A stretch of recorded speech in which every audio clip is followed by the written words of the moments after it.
Good evening. This is Street Talk, of course. Everybody knows me, and God bless you all. Again, I'm doing a tape, a generic tape. It's going to be timeless. I got some great guests as usual. The reason this is the new time, I'm on Friday. You know, Father, the doctors at Yale are trying to keep me alive so I can agitate the mayor. And, I can do this petition coming up 3/27/14 at the library, 5 o'clock. Those of you who want to sign up on the no confidence vote against this guy, I'll be there. We'll be open. So you'll either walk the walk and stop your complaining. Okay, you'll either do something about the guy or, please, you need to even get off Facebook, for crying out loud. But aside from that, we'll leave that alone for now. Seeing that all the businesses are moving out of town, and and it's going to be called Thug New London, the way it's going. 8% increased crime rate this year, as you probably noticed in the report in the day. The 20th, I believe, is the date that was reported in the day. But now that I started the show in that kind of a way, I really want to have a nice show. I got some great people on. I have with me Michael Linnard's back, okay? And you know that we all try to solve the world problems, but my favorite guest that just come down that I've dealt with on Facebook is Michael Maynard, a columnist, writer, and journalist who we're going to talk with, and I guess we're going to try and solve the world's problems today. Michael, of course, my Michael I know, and Michael, it's good to have you here with us. Nice, thank you for inviting me, Russ. My audience knows Mr. Linnard, the publisher, and pretty good. Most of the people that follow us know him, but we'd like to know a little bit about you. Well, I live in Stowe, Massachusetts. Lived there for over 30 years. I've spent the past 30 plus years as the CEO and president of Azimuth Partners, which is a management consulting firm. At the same time I was doing that, I was a columnist for the Washington Post Newsweek syndicate. I've also edited 4 books and in the process of editing 2 more. So Mike and I discuss editing, the crazy world of editing and dealing with writers. Yeah. And in the position where I am now, I'm making a transition out of the consulting business and more into going back into writing columns and editing more books. So back when I first started in consulting and also doing writing, it was around information technology. I did a lot of work in the year 2000 issue. Now my interests have shifted because the technology industry has matured, and it's become rather uninteresting to me to cover more current events and politics. And this is where the 3 of us have had some interesting discussions in the past. Yeah, exactly. Yeah, well, and you actually gave me a nice segue into Michael and I. We're doing the stuff with the justice situation, and as the publisher and editing stuff, Little Red Cell. Well, yes, yeah. We launched that. We launched that, right? A couple of months ago. We've got about 3 or 4 books in the queue, so to speak. Yeah. And I think in the next month or 2 we're going to get the promotional package together, so we can actually go into the prisons via Ralph first of all. Yeah, Ralph Ham. For those of you who just may not know who Michael is talking about, Ralph Ham, obviously an associate of mine on his 47th year in the Massachusetts prison system. no dead bodies on his crime either. That's a horrific situation there with Ralph and his accomplishments. But yeah, Ralph is going to help. Yeah, Ralph is going to act sort of an agent come sort of editor, and he'll develop writers as he sees fit, and that's going to be a model that we hope might be replicated elsewhere, and they will all be funneling through to you, and then my job will be that much easier. I'll just get the finished manuscript and be able to deal with it. But then we get involved in copy editing, which is a different thing altogether. Oh yes, and it's difficult. Most people think that, we've both been on both sides of, as writer and editor. And most people think that the editing process is very easy, and it's not, because you take the material. The writer has their intent, they have their voice, they have their style, and as editor, you don't want to interject yourself into that. On the other hand, if they get far afield, or the grammar is poor, or the writing style is jerky, then you have to edit, and you kind of have to pull them in. And there's a fine line between being able to do that and make it readable versus interjecting yourself and taking away from the style and the voice of the writer. And I don't mean to interrupt you, because this is your bailiwick. You guys know about this stuff. On the justice stuff, due to Ralph, he graduated cum laude, Boston University, very, very well educated and stuff like that. When we got into that and we're talking with the books, that's where I had to learn about what Michael was talking about, a whole other side. I mean, I have no idea of what it takes that's so crucial to writing, and we want to.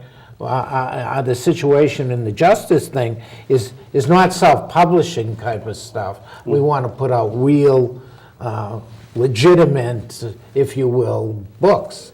Yes, I mean, because I'm a small publisher, I actually design the books as well and lay them out.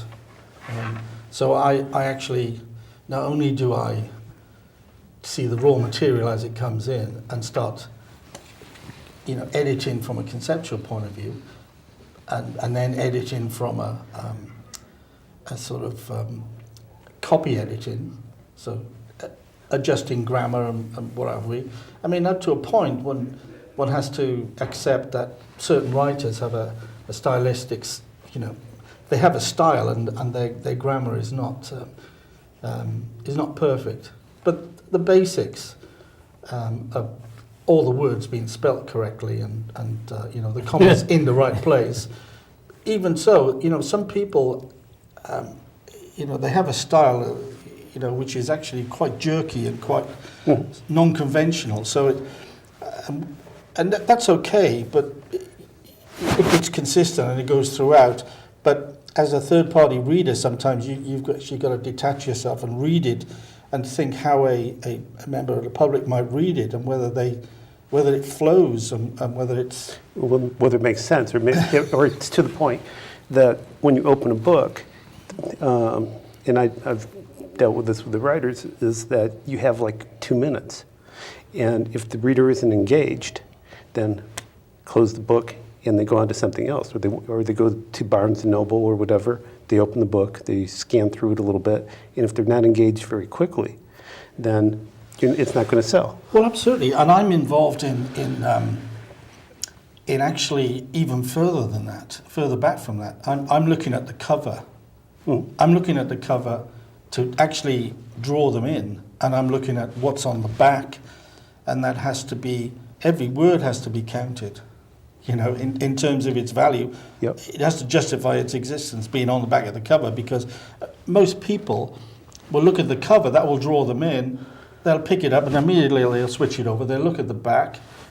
If there's a little bio of the author, that's interesting, they might read something on there, and then they'll start flipping through it.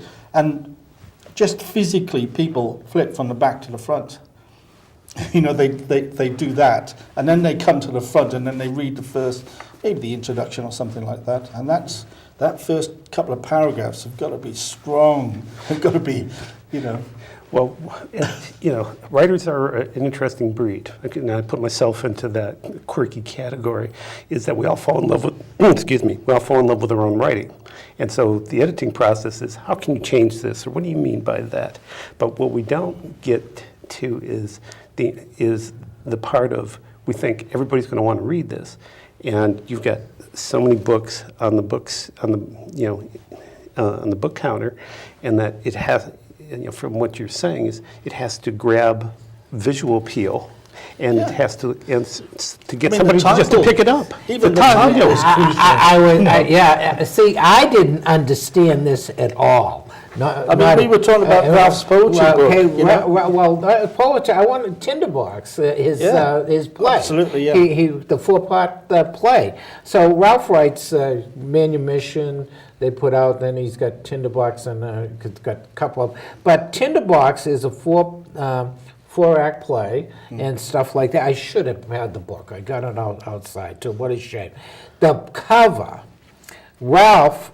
When Michael did the cover, Ralph went ecstatic. He couldn't believe. He said, he calls me up, and he calls me up. He said, "My God, he got the whole story on the cover. It's right there. All you got to do is look at it, and you know the whole story." And he said he read the book.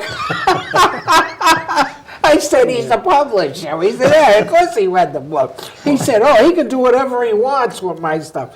And actually, when you picked, I then finally read the, well, Ralph, I read the whole play myself and everything else, and I went, oh my God.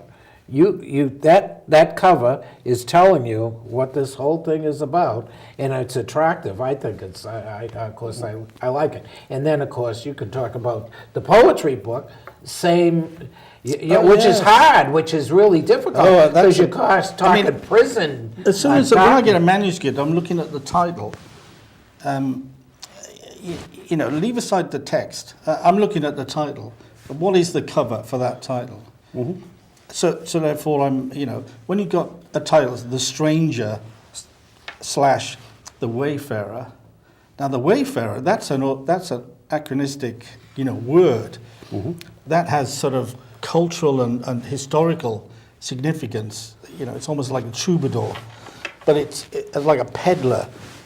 It has sinister overtones as well. So The Stranger is enigmatic, and one could have fun with that, but The Wayfarer, that comes from somewhere else. You know what I mean? Yeah. And I was searching a long time. I went to the original artwork of the 15th century, iconic paintings of the Wayfarer, and then I found a piece of artwork from somebody French, and the name. I wasn't prepared to do this, so the name is gone from me, but the visual image is there. And I just found this kind of image of this sort of person, long-haired person, quite dark, but in the background there was a sort of riot of colours and all sorts of things. And, I decided that would be a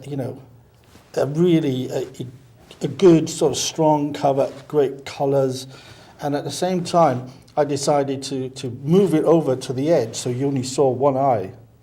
You just saw the one eye, and then the rest is all colour. Leaves room for the text and so forth. So I'm kind of, then I go into the actual book itself. Well, I teach writing too, and I've taught English as second language adults, and what I stress to them is sequencing. And I talk about sequencing in terms of words into sentences, sentences into paragraphs, paragraphs into pages, pages into chapters, and so on. You just added a different level to it, which is the first level of the sequencing is title and the visualization of the title in the cover. Mm-hmm. Absolutely. Yeah. Yeah, and again, learning that for me was just was totally, it blew my mind, and of course we're filtering this back into the prison system. Oh, it's an art form in its own self. The book cover design. Right. I mean, you know, most of my books are poetry, so I'm locked into a one genre. Yeah, right. That generally people don't, the general public don't go into the poetry aisle. So in a bookstore, but online that's a different thing. You know, you all have an equal chance. Yeah. In a sense, because they're all up there. So the first thing people see is the image. Yeah. I was going to ask you, because I've edited only books and textual information. How do you go about editing a poem? Well, you don't, in a sense of correcting the grammar, because essentially all bets are off in terms of the grammar. But in a collection of poems, say, I specifically decided that my company was going to be about full collections. And a full collection is up 80 to 120. And what I mean a collection, I don't mean a collection of authors. That's the normal term. A collection of poems is from different authors. But I mean a full book of poetry from one author. And then you're into, once you go beyond the chapbook stage of 40 pages or 50 pages of poetry, which may contain literally 40 poems, but sometimes they only contain about 10. But once you get into the long, version, 80, 90 poems, then that gives you an opportunity to sort of break them down into chapters maybe, or sections, and then you can play around with them. So you can break them up. And once you start breaking them up in terms of layout, then you can start introducing photographs and images. So it adds value to the reading experience, because few people will sit and read 80 poems. Mm-hmm. Or at least in one sitting. Absolutely, yeah. But they might, as I said saying to you before, most people sort of thumb through a book. Yeah. And if they see pictures and illustrations, then that kind of stops them, and they then sort of start exploring the book. Yeah. I mean, if you have a contents at the front of 120 poems, I mean, few people will look at that and get any meaning from it whatsoever. Few poetry books. It's quite interesting. I'll come on to this in a moment. But few poetry books have introductions, and certainly no prefaces, unless you're talking about the greats and their retrospectives. The old dead white poets kind of society of books.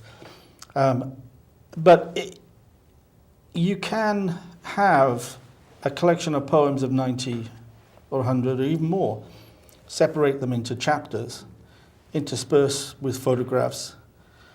That in itself has a narrative. Just the photographs themselves, they can relate to the poems, or they just kind of separate things out and add value to visual.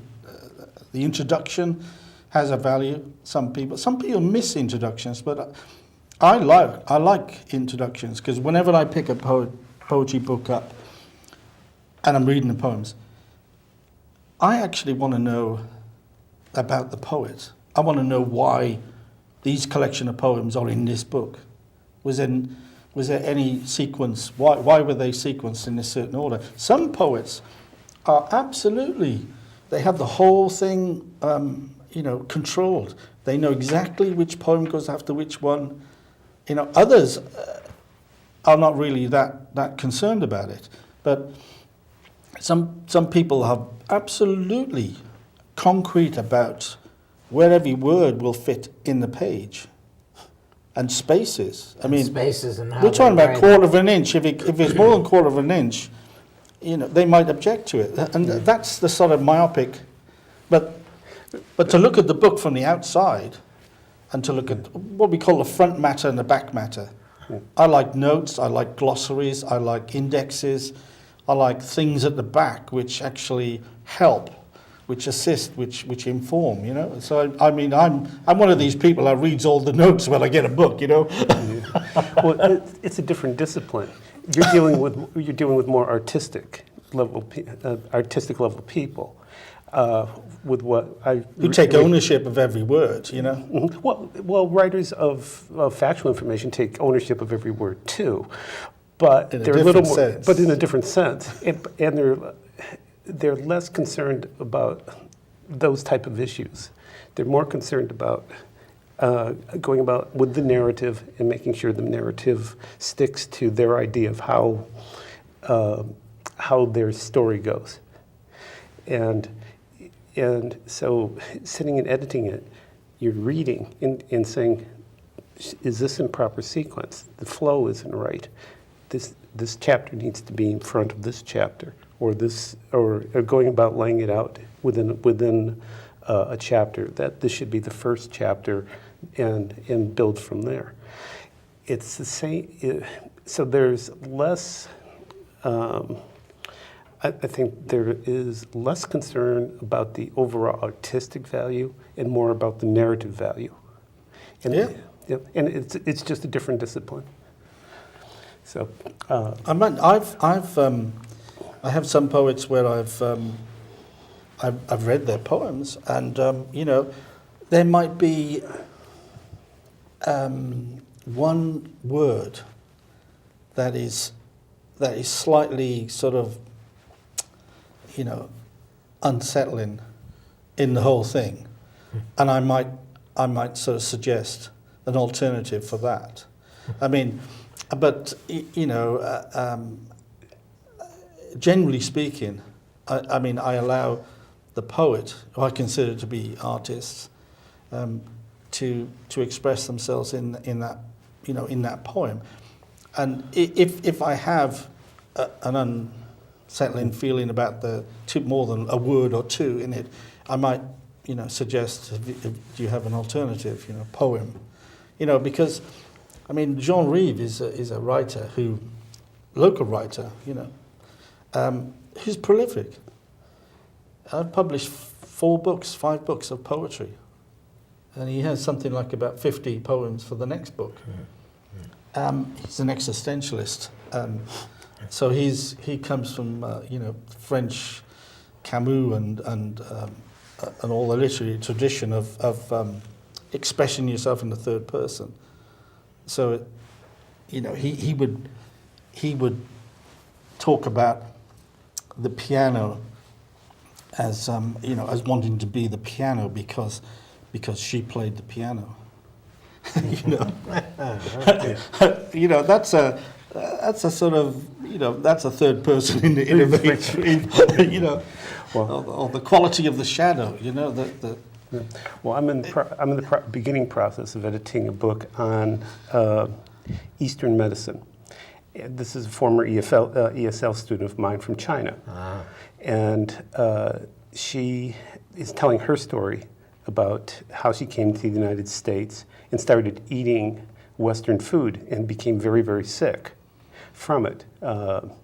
And so there's a narrative value to it. At the same time, that story has to be overlaid with it's talking about how Chinese view food and eat. So when I got the first copy of it, it was more heavily focused on her story and not about the substance of how Chinese view food, when you eat it, and what combinations, And how and how you go about mixing how it, you're mixing everything and mixing it in time. cooking. Right. Cooking aspect Aspect. or dealing with health issues. Right. So on the one hand, I said, your story gives this validity because this happened to you. Right. On the other hand, the reader will use that to say, okay, I want to read further. But what they're looking for is the specifics of the diet program, Right. because the majority, this is called body energy. And the Chinese view food as 80% of your body's energy production.